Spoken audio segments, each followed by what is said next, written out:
జ్యేష్ఠ నక్షత్రం ఉంది. జ్యేష్ఠ నక్షత్రం కలిగినటువంటి రోజున ఇంద్రాణీ దేవిని గనక పూజించినట్లయితే సమస్తమైనటువంటి శుభాలు కలుగుతాయని చెప్పని ప్రతీతి. ఇంద్రుడి యొక్క శక్తే ఇంద్రాణి, ఐశ్వర్యాన్ని ఇచ్చేటువంటి తల్లి, పదవిని ఇచ్చేటువంటి తల్లి, అంటువ్యాధులు లాంటివి రాకుండా మనల్ని కాపాడేటువంటి తల్లి, భోగభాగ్యాలు ఇహంలో మనం కోరుకునేటువంటి సమస్తమైనటువంటి సుఖాలను అందించేటువంటి తల్లి ఎవరు అంటే ఇంద్రాణీదేవి. అందుకని ఈ రోజు నుంచి ప్రారంభం చేసి ప్రతి రోజు కూడా చక్కగా ఇంద్రాణి స్తోత్రాన్ని కనుక మనం పారాయణ చేస్తూ వచ్చినట్లయితే ఇటువంటి దోషాలన్నీ కూడా తొలగిపోతాయి. ఇవన్నీ కోరుకునేటువంటి వారు ప్రతినిత్యం కూడా ఇంద్రాణి స్తోత్రాన్ని పారాయణ చేయడం మంచిది. కనీసం ఈ ఒక్క రోజైనా జ్యేష్ఠ నక్షత్రం కలిగినటువంటి నేడైనా అమ్మవారిని మనం ఆరాధన చేయడం ఉత్తమం. ఎందుకంటే జ్యేష్ఠ నక్షత్రానికి అధిష్టాన దేవత ఇంద్రాణి కనుక ఈ రోజున ఆ తల్లిని పూజిద్దాం, తరిద్దాం. గురుగారు, ఈ రోజుకున్న విశిష్టతల గురించి తెలియజేసినందుకు ధన్యవాదాలండి. ఇవాటి దినఫలితాలు ఎలా ఉన్నాయో వివరిస్తారా? అలాగేనమ్మా. ముందుగా మేషరాశి. మేషరాశిలో ఉన్నటువంటి స్త్రీ పురుషులకు ఈరోజు సాయంత్రం 5:30 వరకు ఉన్నటువంటి కాలం ప్రతికూలంగా కనుక ముఖ్యమైనటువంటి పనులు ఏమున్నా ఆర్థిక విషయాలు కావచ్చు, వైద్యపరమైనటువంటి సంప్రదింపులు కావచ్చు, చర్చలు కావచ్చు, ప్రయాణాలు కావచ్చు, ఇట్లాంటివన్నీ కూడా ఈరోజు సాయంత్రం 5:30 తర్వాత ఏర్పాటు చేసుకోవడం అనేది మంచిది. ఈరోజు సాయంత్రం 5:30 వరకు ఉండేటువంటి కాలం అంతా మాత్రం చిందరవందర గందరగోళంగా సాగుతూ ఉంటుంది. ఈ రోజు మీరు ధరించకూడని రంగు నిరంతరకు పాటించవలసిన పరిహారం శివ కవచ స్తోత్రాన్ని పాటించడం. తదుపరి వృషభ రాశి.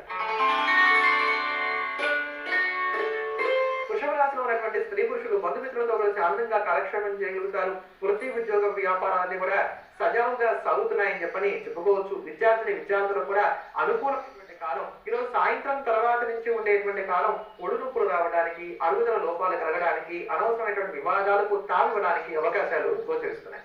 ఈ రోజు మీరు ధరించకూడని రంగు ఎరుపు రంగు, పాటించవలసిన పరిహారం వెంకటేశ్వర కరావళంబ స్తోత్రాన్ని పాటించడం. తదుపరి మిథున రాశి. ఉన్నటువంటి స్త్రీ పురుషులకు ఈరోజు కాలం అన్ని విధాలా సహకరిస్తోంది. ఆర్థిక విషయాలు అనుకూలంగా ఉన్నాయి, ప్రయాణాలు చక్కగా కలిసి వస్తాయి, పర్ఫ్యూమ్స్ యొక్క వినియోగాన్ని కూడా కలిగి ఉంటారు, వాహన యోగాన్ని కూడా గ్రహస్థితి సూచిస్తోంది, పెట్టుబడులు కూడా లాభిస్తాయి, అమ్మకాలకు సంబంధించిన అంశాలను కూడా సానుకూలంగా కొనసాగుతున్నాయి. ఇలా ఒకటేమిటి ఇంచుమించుగా కాలం అంతా సానుకూలంగానే సాగుతోంది. చిన్నపాటి గాయాలవడానికి మాత్రం అవకాశాలు ఉన్నాయి. ఈ రోజు మీరు ధరించకూడని రంగు వంకాయ రంగు, పాటించవలసిన పరిహారం హనుమాన్ చాలీసాన్ని పాటించడం. తదుపరి కర్కాటక రాశి.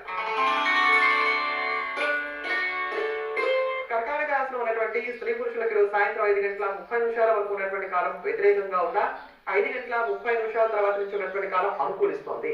ముఖ్యంగా ఆర్థికమైనటువంటి లావాదేవీలకు లేదా మీకు రావాల్సినటువంటి డబ్బులు వసూలు చేసుకోవడానికి చేసేటువంటి ప్రయత్నాలకు, ఏదైనా సంతకం పెడితే ఇక్కడ పని అవుతుంది, లేదా డాక్యుమెంటేషన్ సంబంధించినటువంటి అంశాలు ఏమైనా ఉన్నాయి, ముఖ్యమైనటువంటి చర్చలు ఏమైనా చేద్దాం అనుకుంటున్నాం, ఇవన్నీ కూడా సాయంత్రం 5:30 తర్వాత నుంచి ప్లాన్ చేసుకోవడం అనేది మంచిది. ఈ రోజు మీరు ధరించకూడని రంగు ముదురు ఆకుపచ్చ రంగు, పాటించవలసిన పరిహారం విష్ణు సహస్రనామ స్తోత్రాన్ని పారాయణ చేయండి.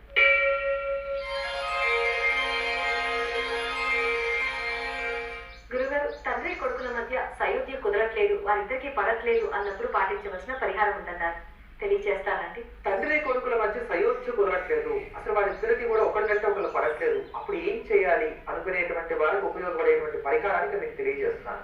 జాతకంలో రవిశనుడు షష్టాష్టకాల్లో ఉన్నా, రవిశనుడు సంసప్తకాల్లో ఉన్నా, ఇటువంటి కొన్ని దోషాల చేత తండ్రి కొడుకుల మధ్యలో భావ వైరుధ్యాలు ఎక్కువగా ఉంటూ ఉంటాయి. అటువంటి సందర్భంలో తండ్రి కానీ, కొడుకు కానీ, లేదా కుటుంబ సభ్యులు ఎవరైనా కానీ ఈ పరిహారాన్ని పాటించవచ్చు. ప్రతినిత్యం సూర్యుడికి అర్ఘ్యం ఇవ్వచ్చు.